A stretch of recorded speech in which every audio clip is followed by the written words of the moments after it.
Well, welcome everyone. Welcome to Office Hours with Michael Kitces. For today, I want to talk about the challenges when you're getting started as an advisor in particular, but even on an ongoing basis, when you're trying to figure out where should you build your business? Like on what platform should you build? So today's question comes from Jeremy, who asked, I recently finished my master's degree in financial planning and I'm looking to start my career as a financial advisor. I wanted to join a big firm so that my future clients could have confidence in working with me, and I have an offer on the table to join a Wells Fargo team. But now with all the bad Wells Fargo press about fraudulent account openings, I'm having second thoughts. What do you think? Does a new financial advisor need a big firm brand to succeed? So this is a great question, and one I find that's becoming increasingly common over the past decade, frankly, not even just with new financial advisors, but existing ones as well. Once we went through the financial crisis, which, I guess to put it kindly, dragged down the names of some major financial institutions that had financial advisor divisions, and the advisors themselves weren't involved or didn't necessarily do anything bad, but their name and the company name at the top of their business card got dragged down along with everything. And it started raising this question, well, I originally joined this firm because it had a great brand, and now the brand is turning from an asset into a liability.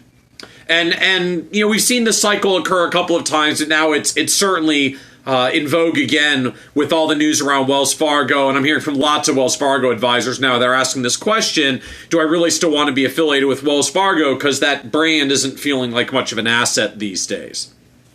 So first and foremost, I want to recognize, I think Jeremy's question about whether you need a brand when you're getting started and kind of the perceived trust and value of a brand is a valid concern that deserves to be recognized. Because in the end, the reality is that financial planning is an intangible service. It's very hard for a prospective client to evaluate. Right? It's not like a thing in the store where I can pick it up and twist it around. It's like a car, I can take it for a test drive first. Most people have never experienced financial planning. And so prospects have to trust that they're going to get something they're happy with.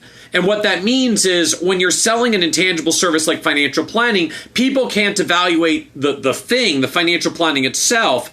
So they have to evaluate anything else they can find. And frankly, sometimes that reverts back to, shall we say, less than ideal decision-making frameworks. Right? People start looking at the appearance of the advisor in his or her office, the way he or she talks. And brand becomes a powerful indicator of whether a person should be trusted in the absence of knowing what else to look through to, because the financial planning is intangible and the person hasn't experienced it yet. So in other words, when we don't know how to evaluate the service because we haven't experienced it yet, we look to the brand, whether the brand is something we can trust as being able to deliver on the promise. So from that perspective, I think it's a fair point that having a big nationally recognized brand can help when you're getting started, because otherwise you're just Joe Blow solo advisor that no one really knows. If you can be trusted, you have no brand, you don't have many other intangibles to support the sale of this intangible financial planning service. Now, it's worth noting that that big brand only matters so long.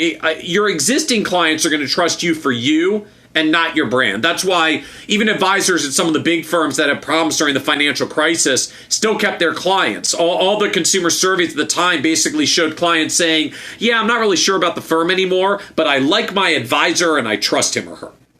So eventually the trust gets shifted from the brand to the advisor. And frankly, I think that's a relief, because otherwise affiliating with the big brand would forever put you at risk that if the company sullies the brand down the road, which is usually entirely outside of your control, it would adversely impact your business. Still, I think that's also one of the reasons why a lot of advisors ultimately break out to independent broker-dealers, even go to an independent RIA. Because at some point, it's really about you being known, liked, and trusted in your community. That gets you business and that keeps your clients. You don't really need the brand anymore. And the truth is, you pay for that brand, often quite substantially. It's not a coincidence that payout grids at large national brokerage firms and insurance companies are much lower than being an independent. You are paying indirectly for that brand. Now, again, when you're getting started, that may be a very reasonable price, because if you're going to pay them at a percentage of your revenue, and when you get started, your revenue is zero, doesn't seem that expensive. It only becomes a challenge later. Now, all that being said, if you're not going to work with a major brand and you want to get started, what do you do? So this is one of the reasons why I advocate so strongly for finding a niche. because it's one of the fastest ways to build a trusted brand to be successful when you're not borrowing someone else's brand and putting it at the top of your card. Now, of course, the reality is that building a trusted brand in niche still isn't fast. It can take several years to really get that going. But the reality is if you're not going to have a niche and you're just going to be a generalist that can be found by anyone or everyone, it takes a lot longer than 3 years to build a trusted brand, right? Most advisors I know still today are broad-based generalists. No one just calls them out of the clear blue sky to say, hey, I heard you're an expert in such and I want to do business with you. Niches get that. Generalists do not, because they never build that brand for themselves, and so they have to rely on the brand at the top of the business card from some other company. So if you're going to focus into a niche, at least you can focus all of your energy into becoming an established person that's trusted and liked and a known brand in that community. And since most of us are going to have successful practices with no more than 50 to 100 clients, that niche community may be all you need. This is also why a lot of career changers starting out do a niche by going right into their prior company or their prior field of business, because they're already known and trusted there from their prior roles, so they have a head start on the brand. Now, it's worth noting that when you're getting started as well, you can also still look to external lead generation services. There are ones out there that you pay for leads directly. Frankly, I don't tend to hear very good buzz about those. But some of the association groups like NAPFA seems to do well for leads. In general, we find anything that's got a niche solution tends to do a pretty good job in driving leads in their space. So NAPFA drives leads for fee-only advisors. We find we can give leads to advisors at XY Ply Network because we're building a brand with millennials and Gen Xers that want a place to find an advisor who serves them. So they'll go to XYPN to find an advisor, and if you want to serve those clientele, you can get them there. But more generally, though, if you do go out on your own, this is why it's so important to pay close attention to the details of how you market yourself. Do you have a quality website that builds trust? Are you professionally dressed? Do you conduct your meetings in a professional manner? Which is especially important if you're young and trying to win trust. These things do matter. A lot of the time, I think we want to say, like, I wish all that crap didn't matter. Why can't clients just see I'm an expert and I know my stuff? But they don't know how to evaluate your expertise. It's ephemeral, and they won't know until after they've paid, and they're trying to decide whether they should pay. So they do need some way to know whether you can be trusted. And so the big brand may not be critical. There are other ways to build trust, but if you're not going to have one, it is more important than ever to get everything else right.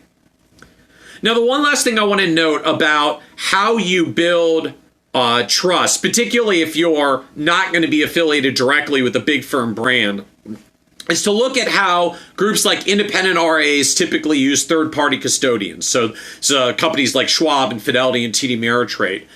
Because one of the virtues of that model, having an independent RA with a third-party custodian, is that most of those third-party custodians are known consumer brands and help to convey trust.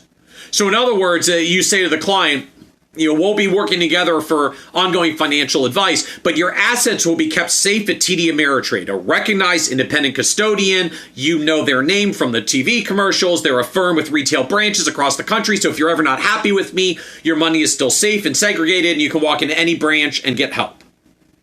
And I know some advisors are actually very afraid to say that because they fear that making it clear how easily clients can leave them to work directly with the retail branch will threaten their business. But the truth is that showing people how easy they can leave is actually more likely to make them join in the first place. Because taking that leap to work with you as a financial advisor is risky for the prospect. They're investing a lot of time and energy and actual dollar fees into the arrangement, into the engagement. And reducing the downside and exit risk for the prospect makes it easier for them to say yes to you in the first place.